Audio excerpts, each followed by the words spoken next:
Today we're taking a look at set 6047 Traitor Transport from the Castle line. It is part of the Fright Knights sub-theme and was released in the year 1997. Now, Appear on Brickset didn't have an original retail price on this, and I skimmed through a bunch of magazines and couldn't find it listed in there either. Although based on similar sets available at the time, as far as size and piece count, I estimate that this would have cost $22. And according to the box, it has 140 pieces. Now, as you can see up here, it was also released under the set number 6099. And that was a bundle version with a large plastic cave piece. Now this piece wasn't LEGO compatible, and unfortunately I don't have it, so I can't really talk about it too much. So here are the instructions showing the box art from the set. And we even get a couple of strange looking alt builds on the back. So let's go ahead and start building.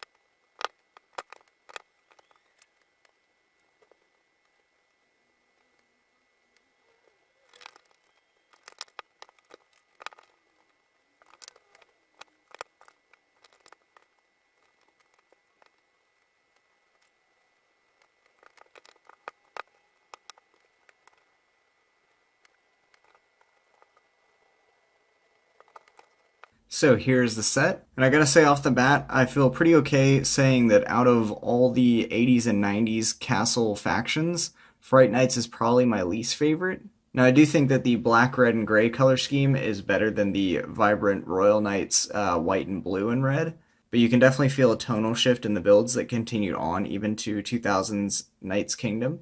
And so it's probably not surprising that I don't really care for the builds in Fright Knights, but I think the one area that they do really have a strong suit is in the minifigures. So let's go ahead and check those out first. And our first figure here is definitely the best one in the set, and perhaps the best one in the line, and that is Basil the Batlord.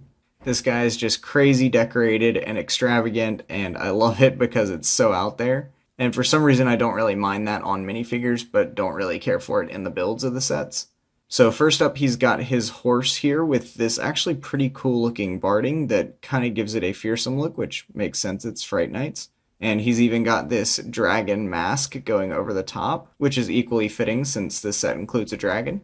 And then for the actual figure here, we've got this really wild mask mold. He's got bat ears, which is pretty fitting for his name, Basil the Batlord, and just some small cutouts for his eyes there. And we can take that off to reveal his kind of goofy looking print underneath, which is pretty funny because he looks like a rather fearsome character, but without his mask on, he's a little bit silly. And then for his torso print there, it almost looks kind of like a jester print. It's a little bit odd, but I do think it fits with the character, so I like it all around. Now he's got one of these very nice chrome longswords that we've seen in the Royal Knight sets as well. But then strangely, he also has this like bat scepter. Now I do love these bat specialty animal molds, those do look really nice, but just the way that it's stuck onto the end of a trans neon red antenna is a little bit strange. I assume at this point they didn't have the 4-length lightsaber bar that they use nowadays, but I think that honestly if this is supposed to be like a bat scepter, it should be on one of those longer 6-length bars that they did have. I think that would have helped to make him seem more like he's a Batlord. Now, arguably the coolest part about Basil here is his amazing cape print. So he's got the Fright Knights insignia on his cape, and it looks really nice. The texture on this cape also feels very nice, and then it's even got that cool winged cuts out of the bottom. Sort of looks like dragon wings. So overall with this figure and his awesome horse, I really think that LEGO knocked this one out of the park. He is one of my favorite figures from the original castle lines, and he just looks fantastic. Next up we have the Chariot Driver. He's a little bit more plain than Basil. He does have this Fright Knights kite shield, and I really like the silver on that with the black and red. I think that goes a lot better than just the gray. This guy also has a pretty goofy head print that we saw in the Dark Forest line as well. And I actually think I like his torso printing more than Basil's. It seems a lot more versatile. And other than that, he's a pretty plain guy, but I'd say a solid knight all around. Then last up here we have our Royal Knight, who is the traitor that is being transported. He's got the pretty standard torso print that we've seen in a lot of castle sets. He does have this nice large white feather and this black slotted helmet. And underneath he's got this nice head print, and I think this might actually be a pirate head print. I can't be sure about that though. Either way, it looks good and fitting for a medieval set. So that's our 3 minifigures for the set, unless of course you count this amazing dragon big fig here. And if there's anything in this set that could contend for the awesomeness of Basil, it definitely has to be this guy right here. Personally, I just find this specific dragon mold to be very iconic of 90s LEGO, and I absolutely love them in green. And it's really hard to decide, especially because the green is so iconic, but I think I might enjoy the black and orange one better. Now this is actually made up of a couple parts here. You've got the head hinge right there that is actually the crocodile mold. Same thing with the tail on the back. He's then got these arms that are detachable, and they use those again in the dinosaur sets later in the 2000s. And then even his wings and fire are detachable as well. And I just really can't get over how cool the black body and translucent neon orange wings look together. So here's the Caravan, and I'm not going to spend too much time on this because, like I said before, I don't really care for it that much. It is pretty neat that they actually have the dragon leading the front of the carriage, which makes a lot of sense since Basil is the Batlord, so I guess he can tame dragons and turn them into his horses, which is pretty cool. And that right there is just connected by 2 turntables, so you can move him pretty independently, and then there's even hinges up and down. But then the actual design of the carriage is pretty out there. I don't really like how tall and narrow it is with these really ornate looking red spires that go straight up. And then you've got these 4 dragon wings attached to the side here, just kind of for no reason. I don't know what that's supposed to be like. Can this thing fly on its own? It doesn't really make sense. And even more strange is that you can actually just lift this entire middle segment out.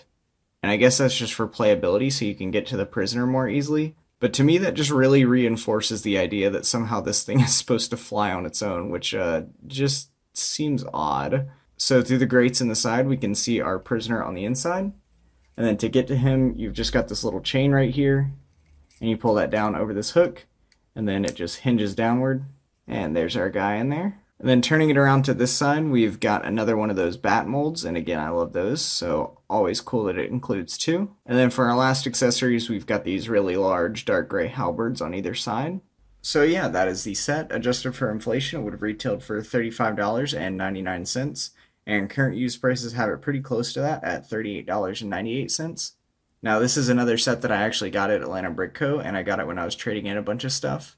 And I think it was something around $35, so it was pretty close to the current used price. And I probably wouldn't have gotten this set if I wasn't also trading in stuff at the time, so it was essentially just store credit. And this set is probably worth $40, but I really think the only reasons you would want it are for Basil the Batlord there with his horse, and of course the black dragon is amazing as well. But you could almost definitely get those guys cheaper by themselves if you didn't want the whole set.